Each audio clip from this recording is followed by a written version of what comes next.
최근 조정에도 불구하고 비트코인 ETF 보유량은 사상 최고치를 기록했습니다. 이는 비트코인을 움직이는 가장 강력한 요인 중 하나로 기관들이 얼마나 빠른 속도로 비트코인 보유량을 늘리거나 줄이는지를 보여줍니다. 이 선이 위로 움직이면 매수 중임을, 아래로 움직이면 매도 중임을 의미합니다. 2025년 4월 이후 이 수치는 110만 개에서 130만 개 비트코인으로 증가했습니다. 즉, ETF가 보유한 전체 비트코인의 약 20%가 단 3개월 만에 새로 축적된 것입니다. 이러한 기관 수요의 급증은 비트코인 가격에 역사적으로 직접적인 영향을 미쳤습니다. 실제로 기관 매집이 가속화되던 시점에 비트코인 차트를 겹쳐보면 그 사실을 분명히 확인할 수 있습니다. 바로 이 구간에서 기관 매집이 본격적으로 시작됐고 비트코인은 이후 약 40% 상승 랠리를 기록했습니다. 비슷한 사례는 2024년 9월부터 12월 사이에도 나타났습니다. 당시 ETF 보유량이 급격히 늘어나면서 비트코인 가격은 불과 석 달 만에 2배 가까이 뛰었습니다. 그러나 이 관계는 한쪽 방향으로만 작용하지 않습니다. 예를 들어 2025년 1월에서 4월 사이 기관들이 차익 실현에 나서면서 ETF 보유량이 줄었고 그 결과 비트코인은 약 30% 조정을 겪었습니다. 따라서 지금처럼 ETF 보유량이 사상 최고치를 기록하고 비트코인이 새 고점을 찍은 뒤 주춤하는 지금 시점은 기관들이 추가 매집을 이어갈지 혹은 다시 차익 실현에 나설지를 평가해야 하는 아주 중요한 시점입니다.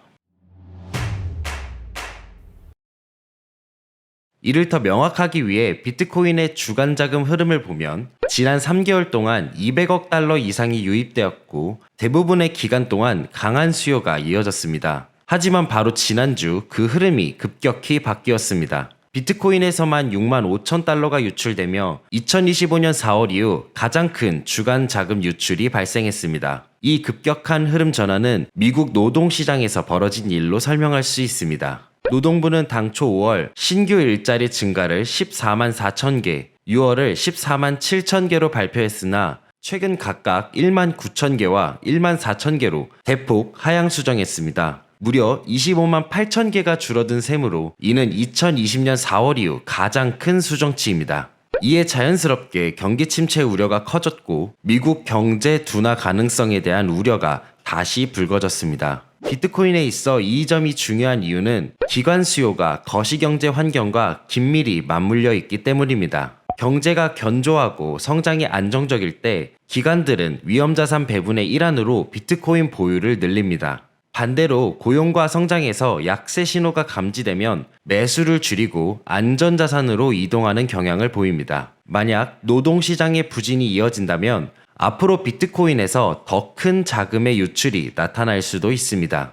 다만 신규 실업수당 청구 건수를 보면 2001년이나 2008년과 같은 심각한 위기 전조는 보이지 않습니다. 즉, 경제가 둔화 중인 것은 분명하지만 본격적인 경기 침체로 보기는 아직 어렵습니다. 오히려 단기적으로는 노동시장 약세가 비트코인에 긍정적으로 작용할 수 있습니다. 연준이 완화적 통화 정책으로 기울 이유가 커지고 이는 금융 여건을 느슨하게 만들어 위험 자산의 순풍을 제공하기 때문입니다. 실제로 그 조짐은 이미 나타나고 있습니다. 이 차트는 지난 3개월 동안 주요 선진국의 금융 여건 변화를 보여줍니다. 금융 여건은 금리, 신용 스프레드, 유동성 등을 종합적으로 반영해 자금 이동이 얼마나 원활한지를 나타냅니다. 막대가 위로 향하면 긴축, 아래로 향하면 완화를 의미합니다. 보시는 것처럼 5월 이후 금융 여건이 긴축된 국가는 노르웨이, 뉴질랜드, 호주 단 3나라뿐입니다. 다른 주요국은 모두 금융 여건을 완화했으며 특히 미국은 다른 나라보다 2배 빠른 속도로 금융 여건을 완화해온 것을 확인할 수 있습니다. 비트코인에 있어 금융 여건 완화는 자본이 위험 자산으로 흘러 들어오는 핵심 조건입니다. 이를 확인하기 위해 비트코인의 성과와 글로벌 금융 여건을 비교한 차트를 살펴보겠습니다. 여기 초록색 선은 비트코인을 나타내고 흰색 선은 블룸버그 금융 여건 지수를 나타냅니다. 역사적으로도 2013년, 2017년, 2021년처럼 금융 여건이 느슨할 때 비트코인은 크게 성장했지만 2014년, 2018년, 2022년처럼 긴축기에 접어들면 성과가 부진했습니다. 실제로 2025년 초 금융 여건이 제한적으로 긴축되자 비트코인은 약 30% 조정을 받았고 이후 완화가 시작되면서 강한 반등이 이어졌습니다.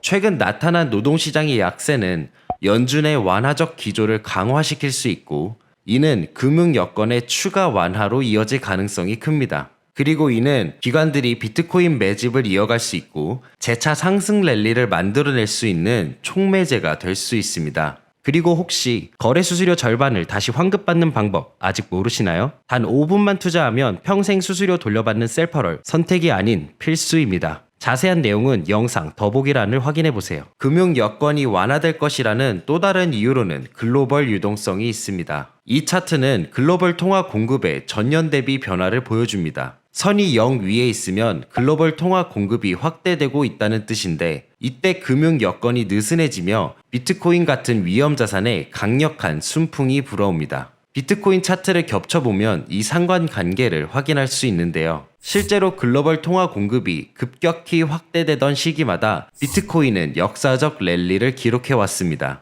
현재 통화 공급의 연간 증가율은 8%를 넘어섰으며 이는 중앙은행들이 대규모 법정 화폐를 투입하고 있음을 보여줍니다. 이런 수준의 통화 팽창은 2015년 이후 단 3번만 있었습니다. 2016년에는 비트코인이 4개월간 100% 상승했고 2017년에는 2달 만에 200% 급등했으며 2020년에는 4개월 만에 무려 300% 폭등했습니다. 평균적으로 불과 몇 달 사이에 200% 수익률을 기록한 셈입니다. 물론 현재 비트코인이 이미 수조 달러 규모로 커진 만큼 단기간에 이러한 폭발적 상승을 기대하기는 어렵습니다. 그러나 15만에서 20만 달러 구간으로의 강한 상승은 여전히 데이터와 충분히 부합한다고 볼 수 있습니다.